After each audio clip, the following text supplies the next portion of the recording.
തദ്ദേശ തെരഞ്ഞെടുപ്പിൽ നാമനിർദ്ദേശ പത്രിക പിൻവലിക്കാനുള്ള അവസാന ദിവസം ഇന്നാണ്. ഇനി മണിക്കൂറുകൾ മാത്രമേ ഉള്ളൂ. ചൂടേറിയ ചർച്ചകളൊക്കെ നടക്കുന്ന ഒരു സമയമാണ്. കഴിഞ്ഞ ദിവസം നടന്ന സൂക്ഷ്മ പരിശോധനയിൽ എറണാകുളം ജില്ലയിൽ തന്നെ 522 സ്ഥാനാർത്ഥികളുടെ നാമനിർദ്ദേശ പത്രികകൾ തള്ളിയിരുന്നു. 522 പേരാണ്. അപ്പോൾ എന്തൊക്കെ കാരണങ്ങൾ ആയിരിക്കാം, ഇന്നിപ്പോൾ സൂക്ഷ്മ പരിശോധനയൊക്കെ കഴിയുമ്പോൾ എന്തായിരിക്കും എൻ്റെ സാഹചര്യം എന്നുള്ള കാര്യത്തിൽ എൻ്റെ വിശദാംശങ്ങൾ കിരൺ നൽകും. കിരൺ, എന്താണ് എറണാകുളം ജില്ലയിൽ ഒരുപക്ഷെ പലപ്പോഴും ചൂടുപിടിക്കുന്ന ഒരു മത്സര ജില്ല കൂടിയാണ് എറണാകുളം ജില്ല. എന്താണ് അവിടുത്തെ ഒരു സജീവ രാഷ്ട്രീയവും അതോടൊപ്പം തന്നെ മുന്നണികളുടെ പ്രതീക്ഷയും?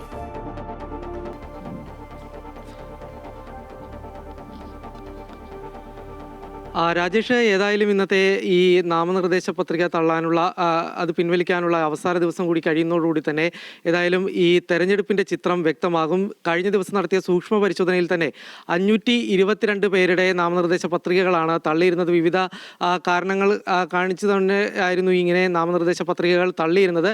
അതിൽ ജില്ലാ പഞ്ചായത്തിലേക്കുള്ള UDF സ്ഥാനാർത്ഥികൾ കൂടിയുണ്ട് എന്നടക്കമുള്ള ചില പ്രശ്നങ്ങൾ തന്നെ ആണ് ഏതായാലും മുന്നണികളെ സംബന്ധിച്ച് നേരിട്ടുകൊണ്ടിരിക്കുന്നത്. കൂടുതലും ഈ തള്ളിയിട്ടുള്ള നാമനിർദ്ദേശ പത്രികകളിൽ കൂടുതലും തന്നെ സ്വതന്ത്ര സ്ഥാനാർത്ഥികളുടെയാണ്.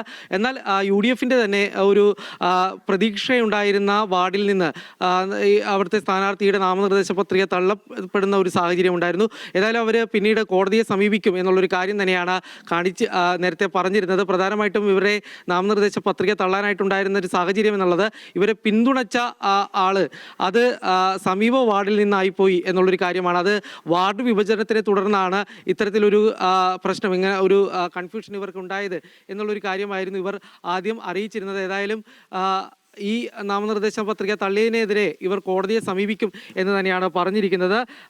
522 തള്ളപ്പെട്ടിട്ടുള്ള പത്രികകളിൽ നോക്കിക്കഴിഞ്ഞാൽ 82 ഗ്രാമപഞ്ചായത്തുകളിലായിട്ട് 382 പത്രികകളും 13 മുനിസിപ്പാലിറ്റികളിലായിട്ട് 56 പത്രികകളുമാണ് നേരത്തെ തള്ളപ്പെട്ടിരുന്നത്. ഏതായാലും ഇന്ന് ഓടുകൂടി തന്നെ ഈ തെരഞ്ഞെടുപ്പിൻ്റെ ചിത്രം വ്യക്തമാകും. ഏതായാലും വലിയൊരു പോരാട്ടം നടക്കുന്നത് എറണാകുളം ജില്ലയെ സംബന്ധിച്ച് എറണാകുളം ജില്ലാ പഞ്ചായത്തിലേക്കും ഒപ്പം തന്നെ കൊച്ചി കോർപ്പറേഷൻ അടക്കമുള്ള മുനിസിപ്പാലിറ്റികളിലേക്കുമാണ്.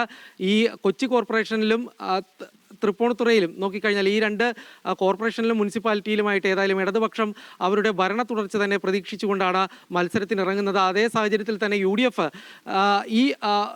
ഈ കോർപ്പറേഷനുകൾ തിരികെ പിടിക്കുന്നതിന് വേണ്ടിയുള്ള ശ്രമം തന്നെയാണ് പ്രധാനമായിട്ടും നടത്തുന്നത്.